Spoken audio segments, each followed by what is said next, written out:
Con frecuencia recibo correos electrónicos o mensajes a través de redes sociales, en Twitter o en mi cuenta en Facebook, preguntándome qué es lo que piensa la Iglesia sobre algunos aspectos específicos de la política.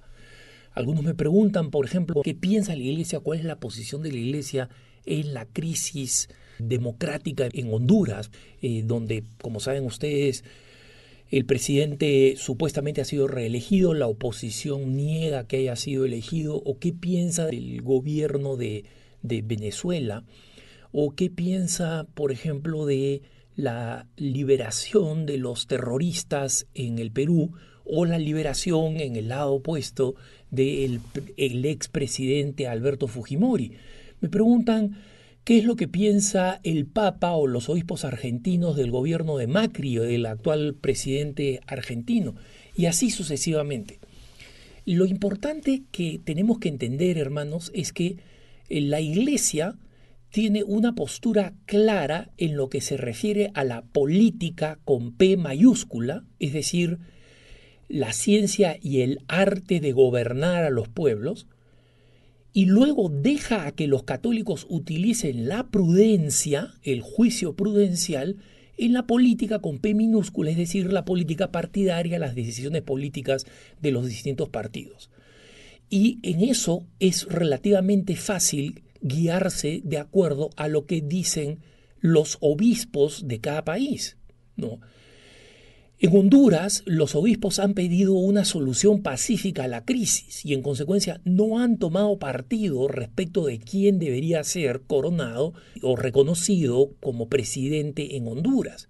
¿Y esto qué cosa quiere decir? Quiere decir que los católicos tienen la capacidad legítima de discrepar, de pensar, usando los conocimientos y los principios de bien común que señalan los obispos y que nos enseña la doctrina social de la Iglesia, y en base a eso aplicarlos, y con la posibilidad de que dos católicos muy amigos, de excelente intención y de profundo amor a su país y de mutuo conocimiento de la doctrina social de la Iglesia, lleguen a decisiones distintas. Lo mismo en Perú, lo que piensan respecto de la liberación de los terroristas, los que formaron parte del terrorismo en la década de los 90, el MRTA y Sendero Luminoso, o la liberación del expresidente Fujimori. Hay gente que está contenta, hay gente que se opone, y son igualmente católicos y católicos bien informados. Al respecto, tienen la libertad de tener una opinión. Entonces, hay gente que me pregunta, bueno, Alejandro, pero parece que tal obispo se inclina a favor de tal candidato, tales obispos parece que simpatizan con Macri, o tales obispos parece que simpatizan con la oposición. En cualquiera de nuestros países se puede presentar eso. Mientras no sea una enseñanza específica de los obispos a través de un documento, nosotros no podemos tomar como importante o como relevante la aparente inclinación de un obispo en una dirección u otra. No es eso lo que nos debe importar a nosotros. Y yo veo que hay muchas personas que realmente se ponen histéricas, y lo digo en el sentido peyorativo de la palabra histérica, ¿no? Se ponen absolutamente histéricas porque están a la caza de cómo mueven las pestañas o las cejas los obispos para ver si están a favor o en contra de sus candidatos de preferencia. A la Iglesia no le corresponde eso.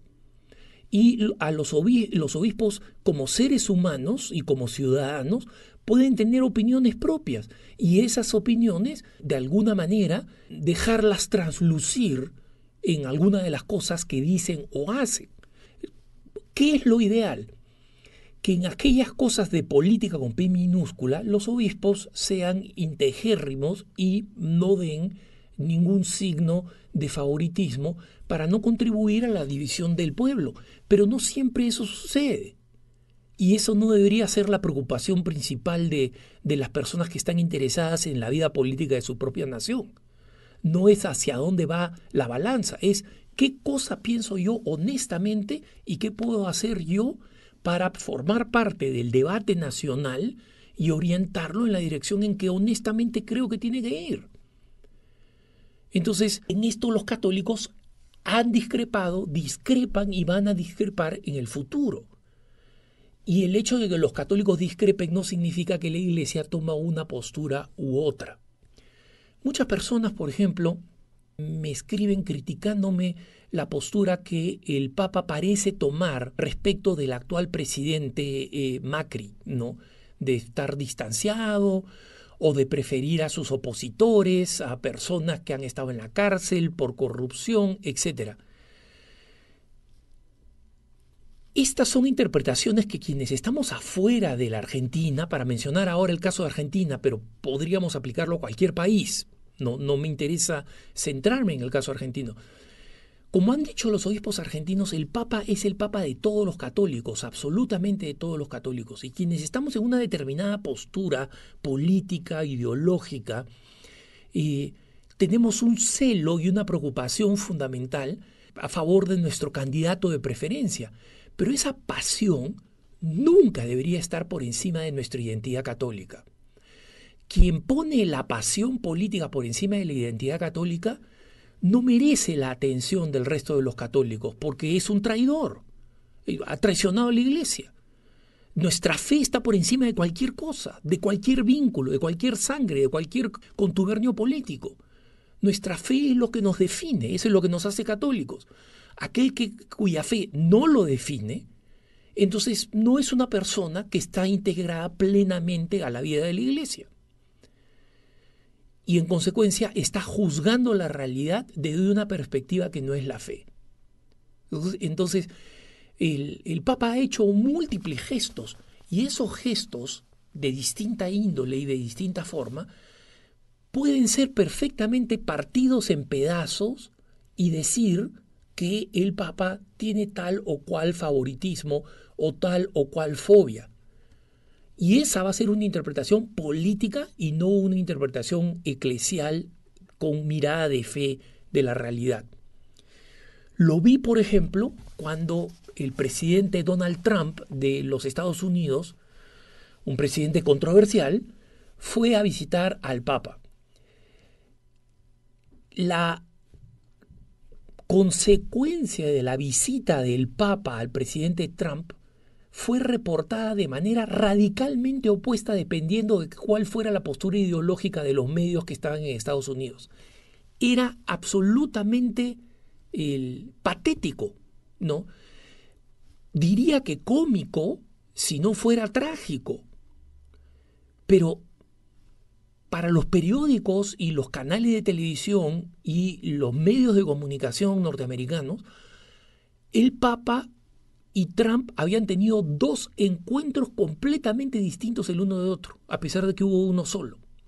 Pero la manera de interpretar los gestos, que el Papa no sonrió, que el Papa sí le dio la mano, que la manera de hacer una sobrelectura de los gestos o de las políticas del Papa, como sucede a veces también con nuestros obispos, lleva a que nosotros tengamos una postura que está básicamente ideologizada y que no es una postura de fe.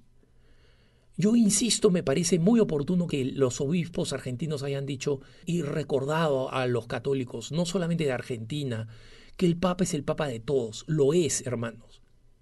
Es el sucesor de Pedro, es el pontífice. Y lo mismo decimos de los sucesores de los apóstoles. Los obispos son pastores de todos. Es evidente, incluso cuando tengan que denunciar personas, conductas, partidos políticos por algo malo que han hecho desde el punto de la doctrina social de la Iglesia. Los fanáticos de esos partidos quisieran que la Iglesia siempre apoyara y diera la razón a su propio partido político. Esa es una persona cuya lealtad no está con la Iglesia, está con un partido político.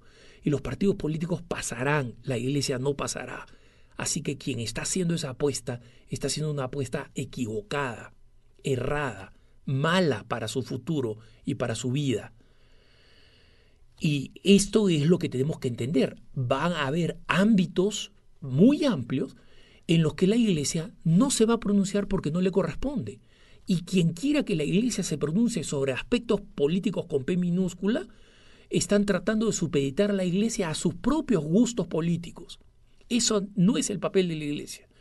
El papel de la Iglesia, a través de la doctrina social de la Iglesia, que ya es una enseñanza establecida y clara, a la cual nosotros los católicos podemos recurrir y leer incluso gratuitamente, porque, por ejemplo, el excelente compendio de doctrina social de la Iglesia está libre y gratuitamente en Internet, o sea que nadie tiene excusa para decir, yo no sé de doctrina social de la Iglesia porque los libros son muy caros. No, falso. Ahí está gratuitamente en Internet toda la enseñanza católica. Está el Catecismo de la Iglesia, está el Compendio de Doctrina Social, está el Código de Derecho Canónico, está todo lo que queremos, las encíclicas sociales, están todas en Internet. Todo se puede encontrar gratuitamente y al alcance de las personas. En consecuencia, el católico que es ignorante hoy, en esta época, es ignorante porque quiere, porque ha decidido ser ignorante, o porque ha decidido que sus convicciones ideológicas, usualmente irracionales, afectivas, soy de tal partido político porque mi papá era de ese partido político, esas son las convicciones que terminan imponiéndose y con las cuales un católico no puede operar. El católico funciona principalmente siendo consciente que existe una doctrina social de la Iglesia, que los obispos hablan cuando les corresponde hablar, y luego existe un amplio campo en el cual los laicos, sin pedir la intervención de las autoridades eclesiásticas, porque no les corresponde, podemos decidir y discrepar y pacíficamente luchar por distintas posiciones y posturas que tenemos en el ámbito democrático. Que tengas un buen día.